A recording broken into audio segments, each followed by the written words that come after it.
Communist Armada rolls into place. Spring 1975.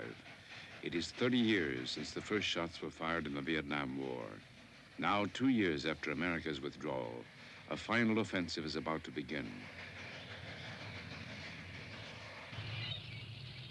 It will take just 55 more days to end a 10,000-day war.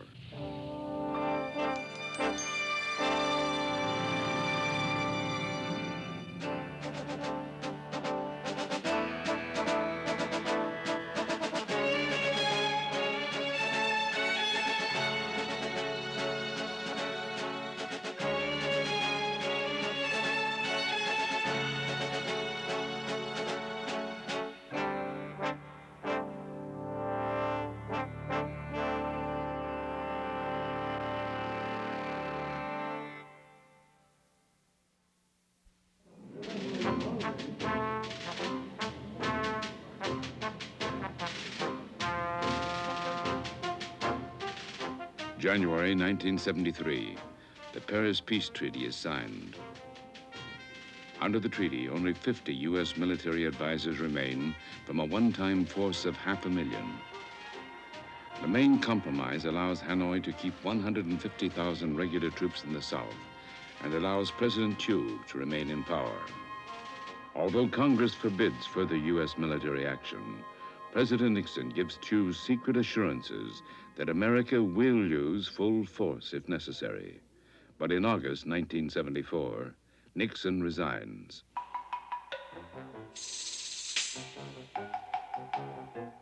In December 1974, the communist leaders meet in Hanoi. They decide upon a 2-year program for military victory. Their immediate plan is to force Thieu from office. North Vietnam's chief strategist is Defense Minister Bo Nguyen Giap. Even in Saigon, people are opposing Thieu and trying to overthrow him. You can't survive if you go against the people's will. The American imperialists thought even when they withdrew their troops from Vietnam, they would still continue to transform part of Vietnam into a new colony of theirs. Even now, if they deploy their Air Force and Navy, they will fail again. The Vietnamese people do not fear such things. It is obvious that our people, in particular our countrymen and soldiers fighting in the South, have beaten the American imperialists. Thieu is still totally dependent on American aid to maintain his army. But Congress wants to end U.S. support. As American aid declines, so does South Vietnamese morale. Since 1973, from the time we signed the peace agreement until 1975, our war potential has been reduced to 60% because of the cut of the economic and the military aid from the United States. And that, I say that the Vietnamization has not been honestly done as promised by the United States. This is the main reason of the collapse of South Vietnam.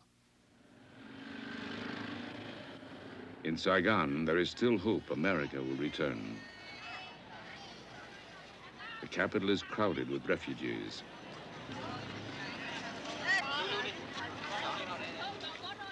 Almost half the country's budget is spent on defense, yet war equipment is not being replaced. Hanoi now takes extraordinary efforts to ensure a surprise offensive. The field commander, General Van Tien Dung, is sent into South Vietnam, but to remain anonymous, he travels part of the way by bicycle. Journalist Wilfred Burchett. They went at great, considerable lengths to guards keep secrecy. They kept secret the fact that Van Tien Dung had even gone to the south. They kept issuing birthday messages or congratulatory messages from Hanoi, signed in his name, and his car went to the staff headquarters at the same time every morning. And so at all levels, they were very conscious of the need for secrecy, and I think very effectively kept the secret. Hanoi moves 3 armored infantry divisions around Ban Mi Tut in the Western Highlands. Though Ban Mi Tut is a strategic center, only 4,000 South Vietnamese troops are deployed there. 2 a.m., March 10th, 1975. An artillery barrage opens the attack. Tanks spearhead the 25,000-man communist force. They encircle the city. By dawn, after 4 hours of intense artillery fire, North Vietnamese infantry penetrates the defenses.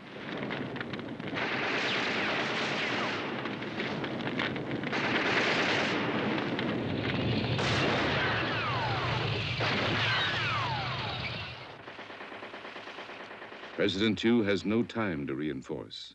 On the first day of battle, most of the city is captured. By next morning, fighting ends.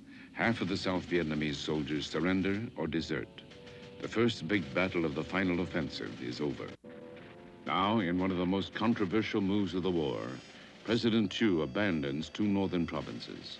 He also decides to evacuate the entire highlands region and redeploy his troops further south. We have not to wait before it becomes too late, and we cannot do anything. We have to take the risk, a calculated risk, because the redeployment, the withdrawal without the mobility, without the great firepower support is a risk, but it's a must for us.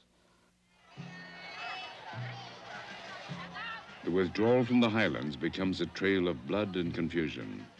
From the towns of Pleiku and Kon Tum, 500,000 soldiers and civilians flee toward the coast.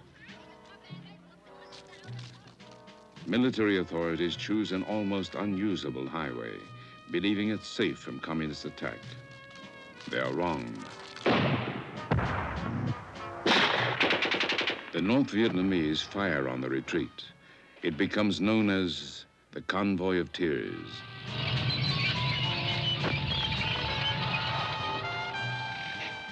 Only 120,000, 1 in 4, reach the coast, where the panic renews.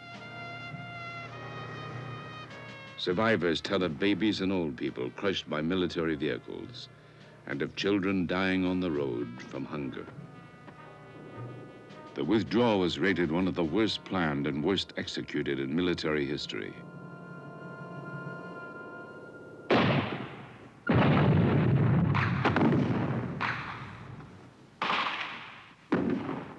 It has a domino effect.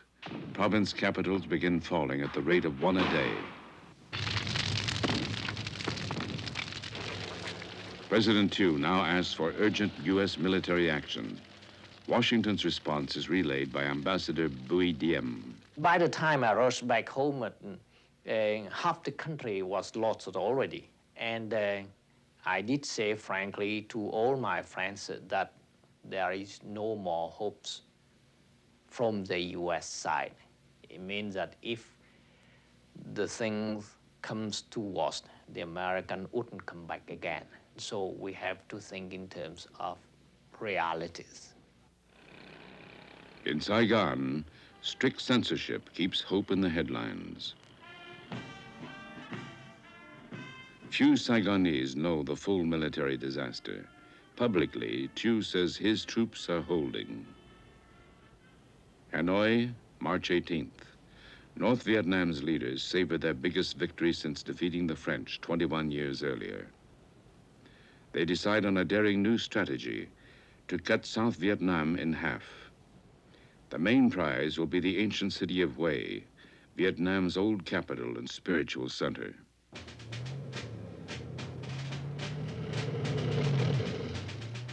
Within 24 hours, preparations for the attack begin.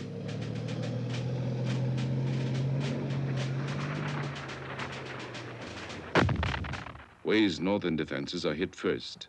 Then heavy 130-millimeter guns hammer the southern and western approaches. Now, Hue is cut off from Da Nang to the south. On March 25th, after a 3-day siege, Hue falls without resistance. The communist flag had flown here for 28 days during the Tet Offensive in 1968. This time, it will stay. The North Vietnamese advance continues almost unopposed as South Vietnamese forces break and run. At the first communist advance on Hue, the area commander orders retreat. Officers, then their men, abandon the city and its civilians. Their only escape route is the sea, south to Da Nang. In the panic, many troops drown trying to reach the boats.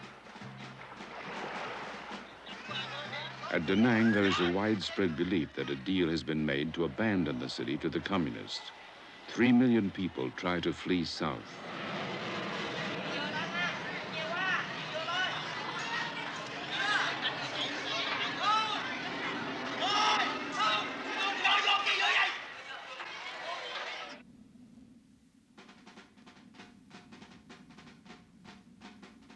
As 35,000 North Vietnamese troops approach Da Nang, the South Vietnamese commander abandons his men.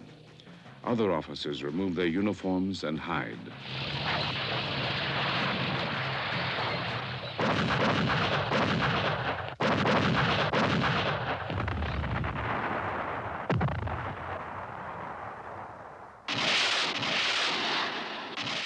The opening artillery barrage is enough to end resistance.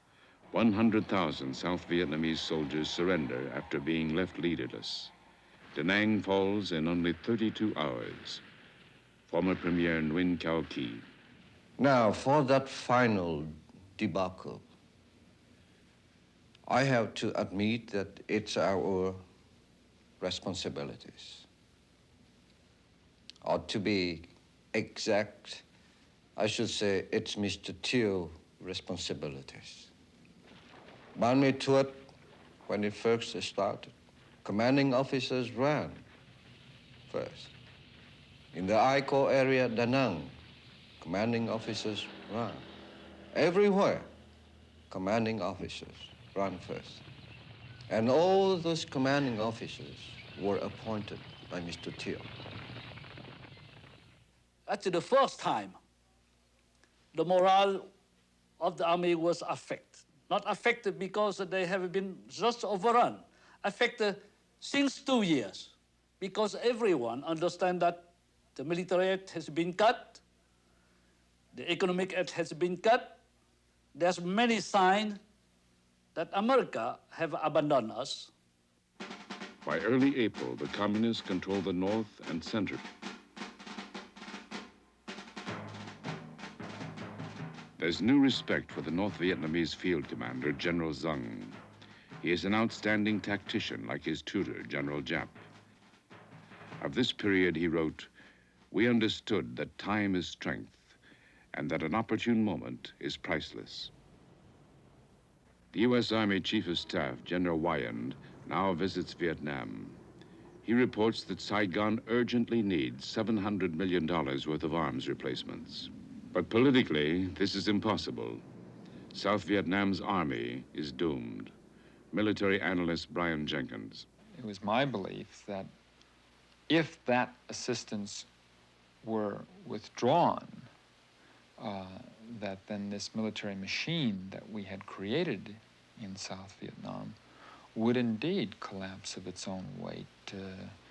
You know, you've seen in the museums these suits of armor that look very, very formidable. Of course, there's nothing inside of them, and if you give it a good kick, the entire thing tumbles to the ground. And in effect, that's what we were creating in Vietnam.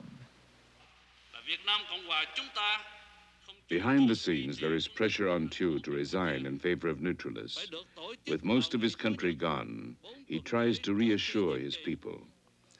So I have been very calm at that period. We have been overrun, but not all. 1/3 of the army has been overrun, but not all. 1/3 of the country, or half of the country has been overrun, but not all. We still have many more crucial areas, and we still have strengths. The only special American aid program is called Operation Baby Lift, the evacuation of 2,000 orphans to the United States. It begins tragically. A C-5A, the world's biggest transport plane, crashes outside Saigon, and 140 children die. The disasters in the field can no longer be hidden. Saigon begins to strengthen its highway perimeters. The communist advance is almost 2 years ahead of Hanoi's expectations. North Vietnam expert Wilfred Burchett. Well, right at the beginning, it was felt that for the first season, offensive season attack, it would be good enough if they got to Da Nang, dug in there, consolidated and so forth, and then the next operational season went on down to Saigon and the Mekong Delta. But it was the panic in Hue and the collapse in Da Nang and the ease with which all these provincial capitals just fell one after another. And the fact that the Saigon command was unable to consolidate its troops. They were not able to withdraw properly and regroup. And everything was done in a very slipshod and haphazard fashion with very, very little morale. The only real battle was, in fact, at Xuan Loc. Xuan Loc is a small provincial capital only 38 miles northeast of Saigon. It blocks the main communist advance. Xuan Loc is the last hope for those who believe an all-out stand can prevent military collapse.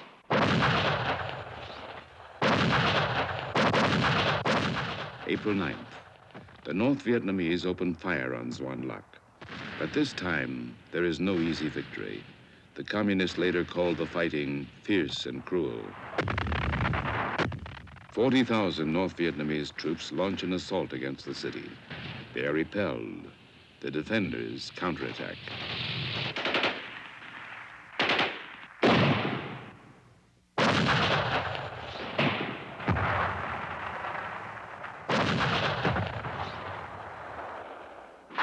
In anxious Saigon, the name Xuan Loc becomes synonymous with hope and heroism.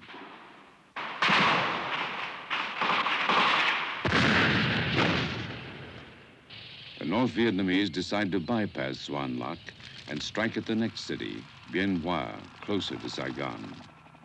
After a week, both Bien Hoa and Xuan Loc are outflanked. The defenders retreat. It is April 16th. For the North Vietnamese generals, the way to Saigon is open. They order its capture within 2 weeks, by May 1st. Hanoi strategist Colonel Ha Van Lao. The army units that had the mission of encircling and attacking Saigon only took with them what was necessary for the fight. Some advanced in convoys, others advanced on foot and ran and made 50 kilometers a day.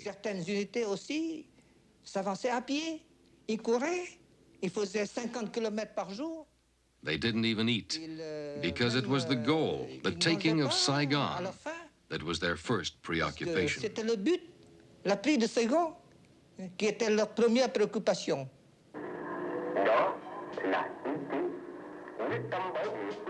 Saigon itself appears calm, but tension mounts as supplies of gasoline and other commodities grow short.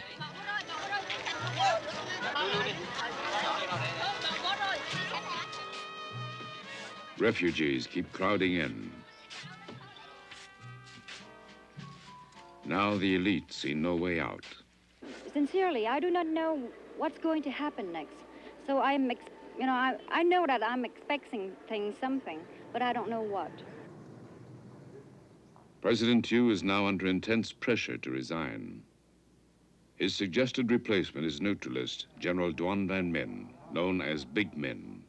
It's believed the communists might negotiate a coalition government with him. Senior CIA analyst Frank Snepp. Big Minh was a self-proclaimed neutralist. He'd called himself a member of the Third Force. He had a brother or a cousin, there was some debate over this, who was a high-ranking North Vietnamese political officer, a general. So Big Minh was the last American hope. Thieu had to be got out of the way. On April 20th, U.S. Ambassador Graham Martin visits Thieu. I simply went to President Thieu and laid out on the table as clearly as I could marshal the facts as they seemed to me to be relevant to the situation. The military situation, what the other side had, what we had, the political situation, the attitude in his own administration among his own generals, and expressed the conviction that while I did not believe myself that there was any possibility of such a transition, it was clear that some of his own generals wished to attempt it, but would not do so with him in position. The next day, April 21st, Thieu resigns the presidency. As a caretaker government takes over, Thieu is hurried into exile. And it so happened that it was my job to get Thieu to the airport shortly after his resignation. And what a night it was. It was a starlit night. There were tracers out along the perimeters of Tan Son Nhut Air Base.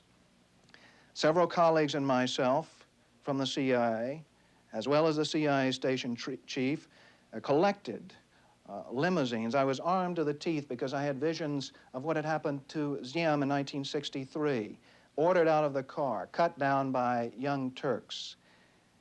It was rather amusing to think back on it because we certainly couldn't have defended ourselves with the AK-47 under my seat, the snub-nosed .38 strapped on my hip. It was a great adventure. And I looked in the rear view mirror at Thieu's eyes, and they were glistening with tears at that point as we passed through the air base on the way to the airplane that was to whisk him out of the country. Thieu leaned over the seat, and he said, "Thank you for all you've done." And it came to me, thank you for what? For the 50,000 American lives that have been given here in Vietnam. And I thought about saying that, but being the the loyal bureaucrat I was, I kept my mouth shut, shook his hands. The man was crying. I guess he didn't need that final humiliation. He ran up to the airplane. There were cameras banging on various lapels. The suitcases were whisked aboard. And there was Ambassador Martin, immaculately tailored. He was wearing his horn rim glasses, I believe, looking very much like a professor, nothing like an ambassador bidding farewell to the last vestige of the American experiment in Vietnam.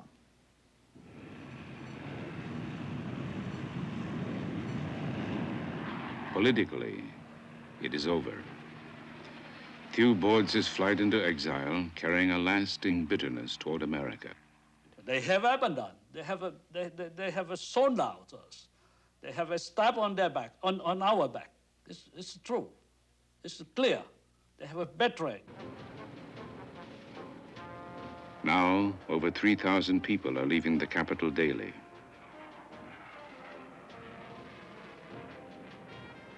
Embassies begin to empty. American personnel are preparing final evacuation plans. The rich and influential South Vietnamese have already gone. April 23rd, 1975. Communist forces less than 30 miles from Saigon begin an advance on all sides. Hanoi had calculated on a final offensive lasting perhaps 2 years, but only 7 weeks have passed since the offensive began. The battle plan sends 100,000 troops hurtling at Saigon from 5 directions. Their orders are to penetrate and occupy Saigon within a week. The sounds of battle can be heard in the city. Hundreds of thousands seek escape. Many fear they will be executed by the victorious communists. Their only hope is the American embassy and an airlift to the United States. On the same day as the North Vietnamese advance, President Gerald Ford, in a speech in New Orleans, declares, "The war is over." Today, America can regain the sense of pride that existed before Vietnam. But it cannot be achieved by refighting a war that is finished as far as America is concerned.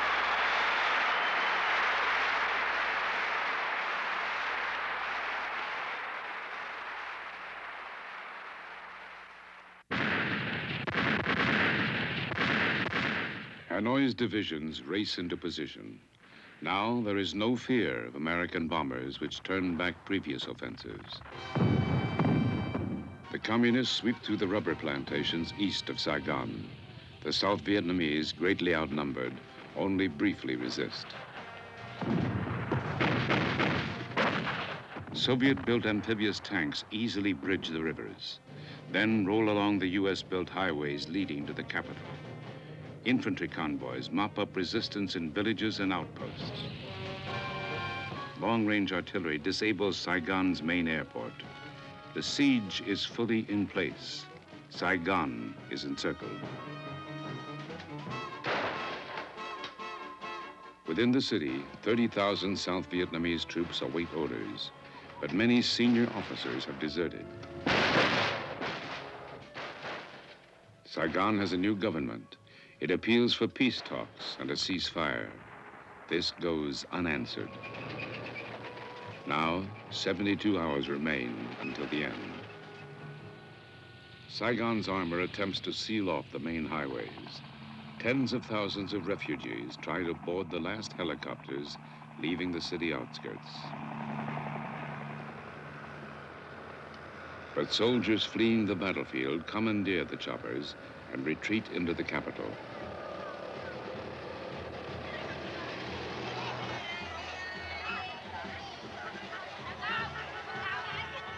The refugee flood is greatest on the main artery from the east, a four-lane highway once the pride of American engineers.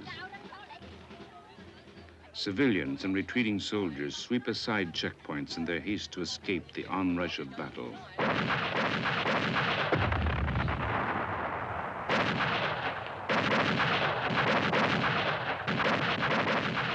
For the communist forces, the main problem is the speed of their advance. The troops are moving so quickly, it is difficult to supply them.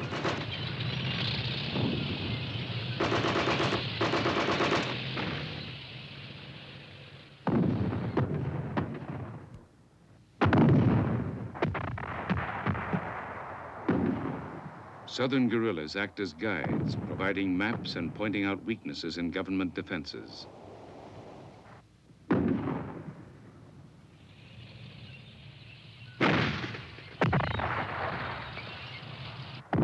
By now, 20,000 communist troops are within 12 miles of the city. 30,000 more are moving in.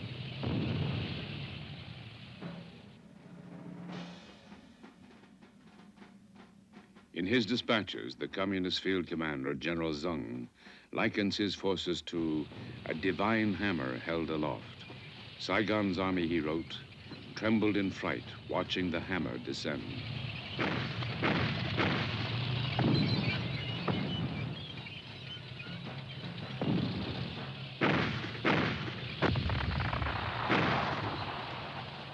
But at a key bridge called Dong Nai, on the main eastern approach, the South Vietnamese put up a fierce resistance. The bridge changes hands several times before the communists secure it. A major route into Saigon is now open to the attacking force. With 3 nights remaining, the communists intensify the fighting. Infantry and artillery assault the city perimeter, but here they halt.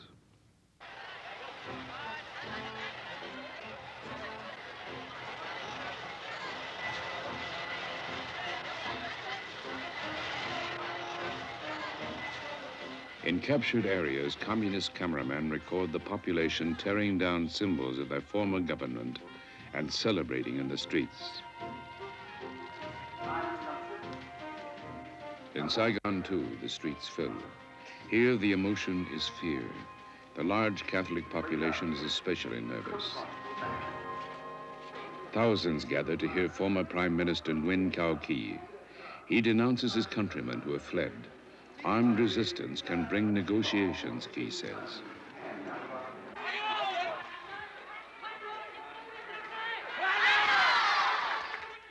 The best way is to hold the line in the military.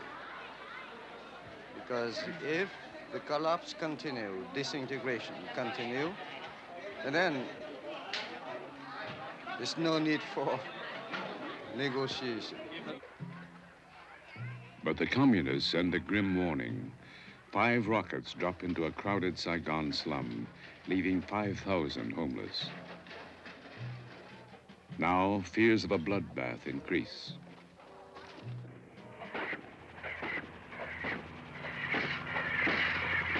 The next day, April 28th, the ring around Saigon tightens.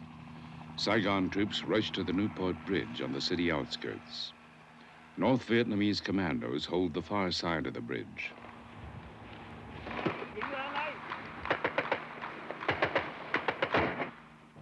The bridge attack increases fears of a military showdown in the city itself. The communists broadcast demands for total surrender within 24 hours.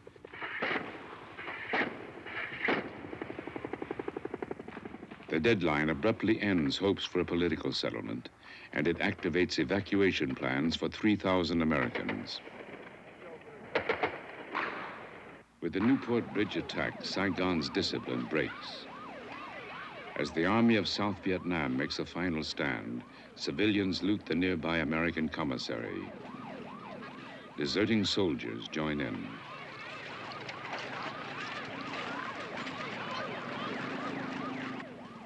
Looting spreads throughout the city. It is the last of the old life, the last hours in the death of a nation.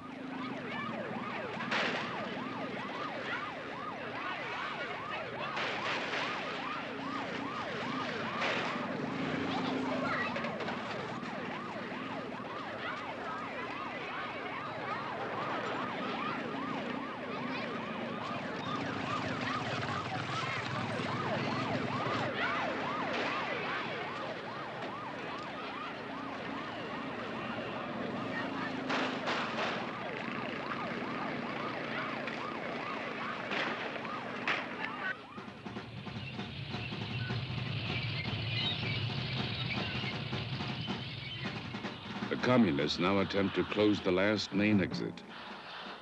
5 captured planes with North Vietnamese pilots bomb Saigon's Tan Son Nhut airport. A few hours later, long-range shells and rockets wrecked the airstrip, leaving no choice for Ambassador Graham Martin. And I picked up the phone and told Secretary Kissinger to inform the president that I had decided that we would have to go to option 4 to the helicopter airlift for the remaining Americans and for such Vietnamese as we could get out. Waiting off the southern coast is an evacuation task force of 3 American aircraft carriers with support ships and combat Marines.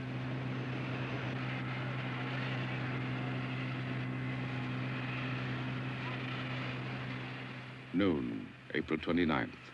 The final exodus is about to begin. The ballad, "I'm Dreaming of a White Christmas," is the code signal for the final American departure. As it plays over the American service radio, officials, businessmen, and journalists gather at the embassy. Some Americans have spent a decade in Vietnam. They have only hours to leave. Thousands of Vietnamese try to join the evacuation. They threaten to overwhelm embassy guards.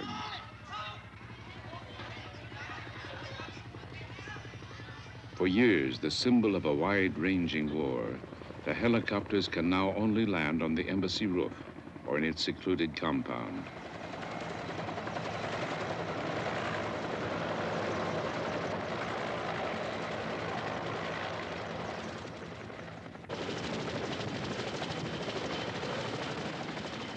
Hundreds of Americans and Vietnamese officials wait in priority groups.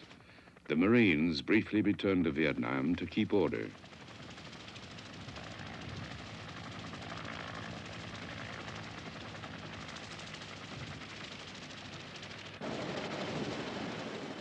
Some embassy staff spend their last moments shredding documents. Each chopper takes an hour to reach the evacuation fleet. Only a relative few can make it. One is former Prime Minister Key. I landed on the Midway aircraft carrier And the admiral captain of the ship received me. And he left his office with his staff and just leave me alone. So I stood there for 15 or 25 minutes just crying by myself. I couldn't stop it. Even I said to myself, oh no, I'm a soldier. Never cry. But it happened.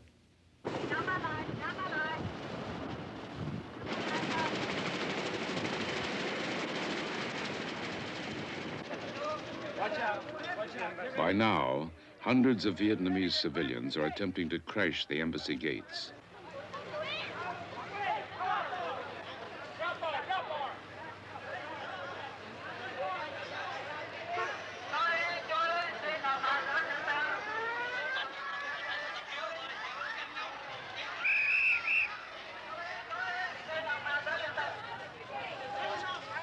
Only the most persistent break through and get a chance to escape.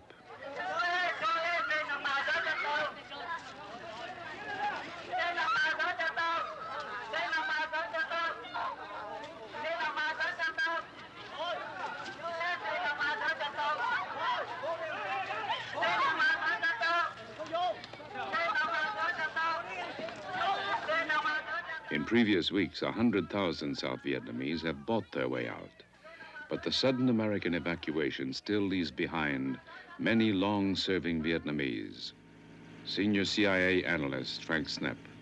I was sitting by the radios at the top floor of the embassy, monitoring the flow of intelligence as it continued to come in from various places.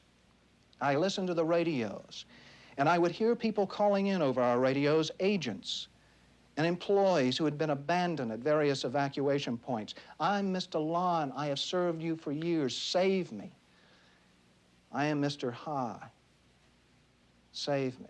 And there was no way to save them then. That, I believe, was the most tragic thing for me on that final day. The voices over the radios, and I still sleep. I have nightmares, and those voices still play in them. An alternate evacuation plan is departure from Saigon by barge. Though encircling the city, the communists make it known they want an uncomplicated end. They briefly delay their final assault to allow all Americans to leave. One of the last to do so, Frank Snepp. I'd gone out with the last CIA contingent. I got on the helicopter, stumbled up the roof of, up to the rooftop evacuation pad, got into the helicopter, and pulled in several of the Vietnamese agents we'd managed to get inside the embassy walls. And the helicopter began lifting up off the top of the roof of the embassy, and the tail gunner was crouched over his weapon. The back of the helicopter was open, and suddenly green lights, radar lights began blinking inside the cabin. And the helicopter arched up over the city. And for a moment, I could see framed in one of the windows Mimi's Bar, one of the most famous bars in Saigon, where many an American GI had lost his shirt as well as his innocence. And I remember as we touched down on that deck, people all around me were crying. One Vietnamese woman we brought out was holding her child in her arms. We managed to get her and her child over the wall of the embassy, but we'd failed to get her husband. Her life would be forever altered, and we had abandoned so many we should have rescued and gotten out on the final day. On the last day, the helicopters ferry 7,000 to the evacuation fleet. Weapons are thrown overboard to prevent trouble.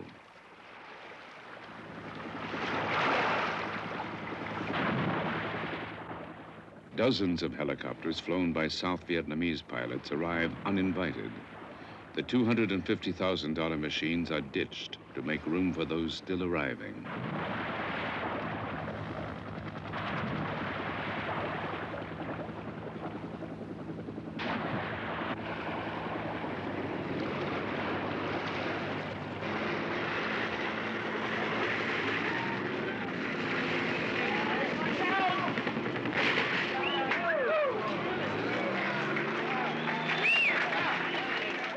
Ambassador Martin wants to extend the evacuation.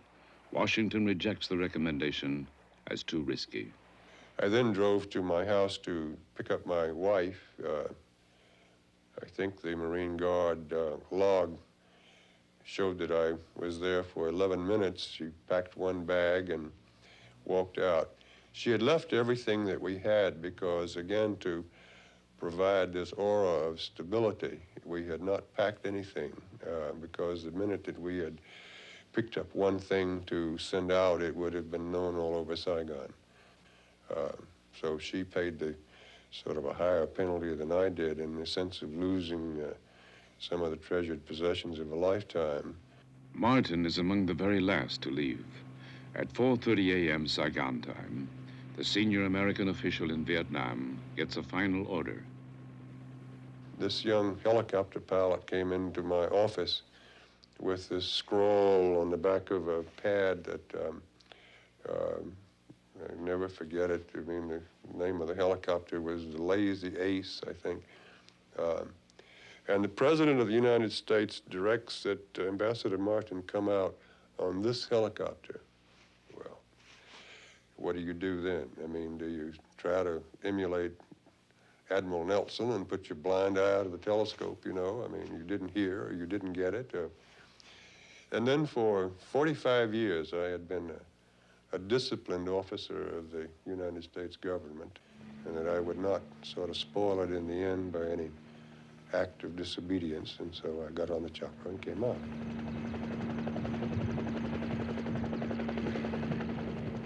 At 7:53 a.m., April 30th, the last American troops leave. 15 years of U.S. military presence ends.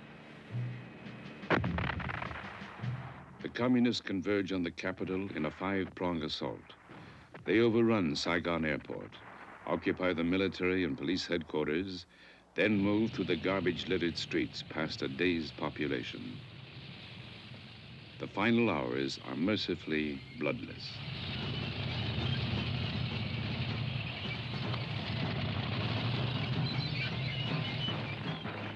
A symbolic target is the presidential palace. A single tank provides the battle finale, storming through the iron gates. It is 11 a.m. A lone soldier runs forward to raise the communist flag.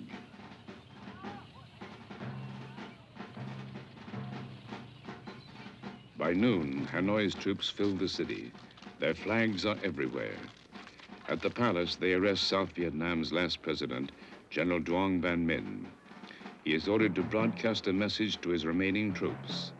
Lay down your weapons and surrender unconditionally. The communist field commander, General Zung, writes of these final victory hours. Our generation had known many victorious mornings, but there had been no morning so fresh and beautiful as this morning of total victory. For most of Saigon, the 10,000-day war ends with little immediate change. The black market reopens. Some soldiers from the north succumb to the temptations. Reforms soon follow. In Hanoi, the sudden victory after 30 years of war brings immediate celebration. Saigon is renamed Ho Chi Minh City, honoring the first president of North Vietnam.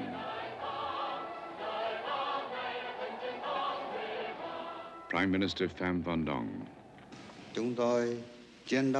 We fought year after year in extremely hard conditions, which went beyond all imagination. Here I would like to repeat President Ho Chi Minh's words, which we consider as a motto, a banner. Nothing is more precious than independence and freedom.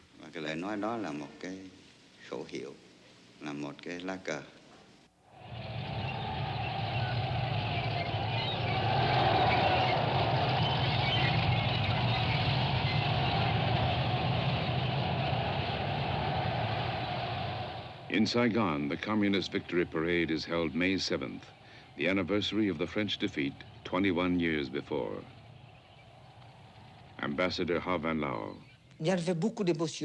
There were a lot of emotions at that moment. Everyone could breathe again. The war was over. Peace reestablished.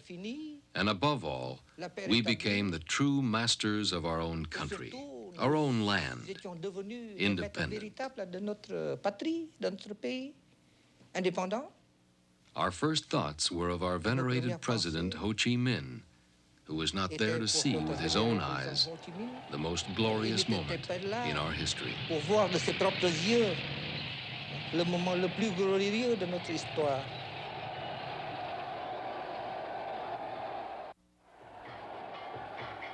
Change comes slowly to Saigon. The communist victors initially treat the people with discretion. But the old regime is purged. 200,000 officials and military officers are sent to re-education camps. An estimated 1.5 million city dwellers are forcibly moved to the countryside. Within 2 years, the two halves of the country are officially unified as the Socialist Republic of Vietnam. The Vietnamese People's Liberation Army began as a ragtag assortment of volunteers. The Soviet-equipped North Vietnamese Army, which parades through Saigon, is the 5th largest in the world. This impoverished agrarian nation built up a military force exceeded only by the great powers. This force has brought America its longest and costliest struggle. As it ends, the majority of Americans express only relief that it is finally over. More than 100 countries give diplomatic recognition to Vietnam. President Carter is initially sympathetic to establishing ties. A U.S. delegation visits Hanoi in 1977 to pave the way, but nothing comes of it.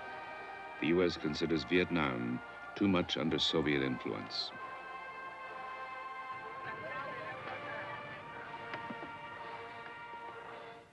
The twists of history and the impact of prolonged war leave Vietnam as a shattered land. But it is one land. The Vietnamese are now one nation.